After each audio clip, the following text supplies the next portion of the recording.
Assalamualaikum warahmatullahi wabarakatuh. Ngapunten, niki ada yang tanya tentang sholat daim niku nopo nggih? Apakah ada syarat khusus untuk sholat daim? Bismillahirrahmanirrahim. Alhamdulillahirabbil alamin. Untuk sholat daim kita harus tahu dulu nggih maknane sholat niku napa. Jadi sholat niku maknane terhubung atau terkoneksi.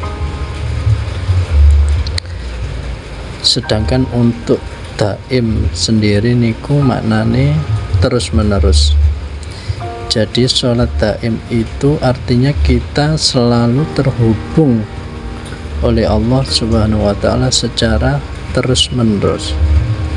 Itulah yang dinamakan sholat daim. Terus untuk syarat daripada sholat daim niku nopo nggih? Syarat untuk sholat daim niku cuman satu. Jadi kita harus mengenal Allah, Tuhan kita. Artinya kita harus bermakrifat, mengenal Allah. Karena sholat daim niku sholat babakan rasa. Sedangkan untuk sholat fardu itu bisa kita kerjakan setiap hari kan 5 waktu itu ya. Sholat bisa diartikan sholat rogo, sholat jasad. Jadi subuh, duhur, asar, maghrib, isya. Nah, itu sholat rogo. Itu bisa dijelaskan secara terperinci karena ada ilmunya, ilmu fikih ya. Sedangkan untuk sholat daim ini tidak membutuhkan tempat, tidak membutuhkan waktu. Secara terus menerus kita selalu terhubung oleh Allah. Kita harus bermakrifat. Bermakrifat artinya kenal dengan Allah. Ketika kita sudah mengenal Allah, sudah bermakrifat, maka kesadaran kita pada kesadaran yang dinamakan kesadaran Ibrahim. Apa itu kesadaran Ibrahim? Kesadaran di maqam Ibrahim itu artinya inni wajhtu wajhiya lilladzi fataras samawati wal ard. Jadi kesadaran Ibrahim itu dimanapun kita melihat, di situ ada wajah Allah. Itu kesadaran orang yang di maqam Ibrahim, dan itu dimiliki oleh orang-orang yang sudah bermakrifat kepada Allah. Apapun yang dia lihat, dia melihat Allah di dalamnya. Jadi orang-orang yang seperti ini yang bisa melakukan sholat daim, karena ini soal rasa dan tidak bisa dijelaskan dengan secara terperinci. Beda dengan sholat fardu yang 5 kali dalam sehari itu bisa dijelaskan dengan ilmunya, ilmu fikih itu. Tetapi soal rasa itu tidak bisa dijelaskan secara terperinci, tapi kronologinya tadi seperti itu. Secara terus menerus artinya gimana? Artinya bukan kita terus menyebut-nyebut namanya, kan tidak seperti itu. Ya memang harus kenal. Misalkan kita cabai ya. Apakah dengan kita menyebut cabai itu kita bisa merasakan pedasnya cabai? Kan tidak bisa. Jadi kita harus memakan cabai itu, baru kita bisa merasakan cabai itu pedas. Jadi ini adalah soal rasa yang sulit untuk dijelaskan secara terperinci. Jadi seperti itu nggih. Salat daim selalu terhubung oleh Allah. Jadi ibadah rasa ini adalah ibadah tertinggi.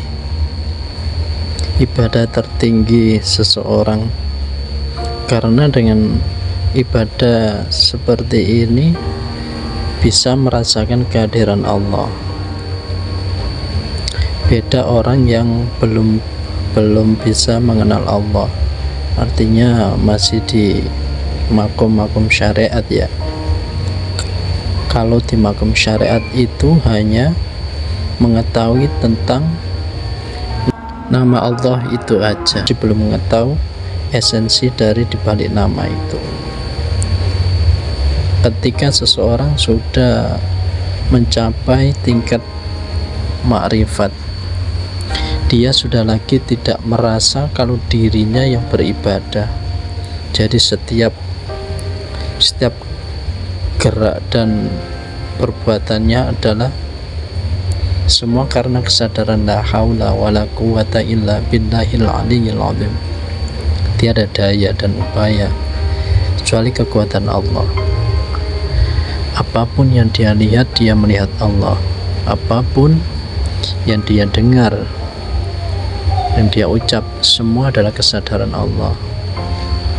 Jadi orang-orang yang seperti ini, dia tidak lagi merasa memiliki,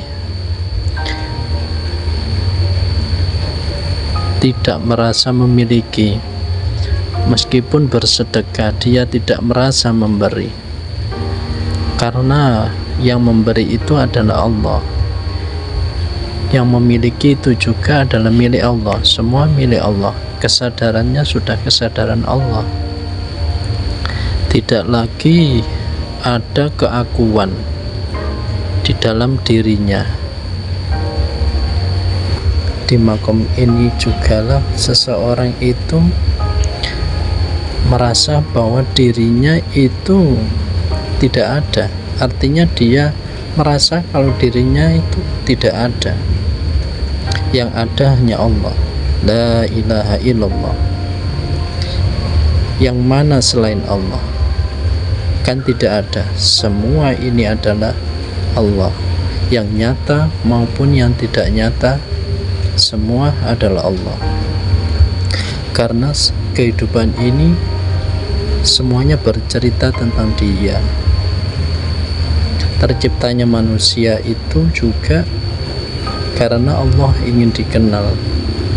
Allah berkata, "Aku adalah perbendaharaan yang tersembunyi, maka carilah aku, kenalilah aku." Jadi tugas kita hidup ini adalah untuk mengenalnya.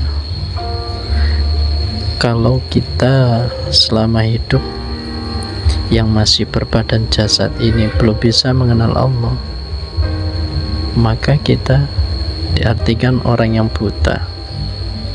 Kalau kita di dunia sudah buta, artinya maka di akhirat pun juga buta. Kita dalam kegelapan. Kita tidak akan bisa pulang ke asal kita. Kita tidak bisa mencapai tujuan hidup kita, yaitu innalillahi wa inna ilaihi raji'un.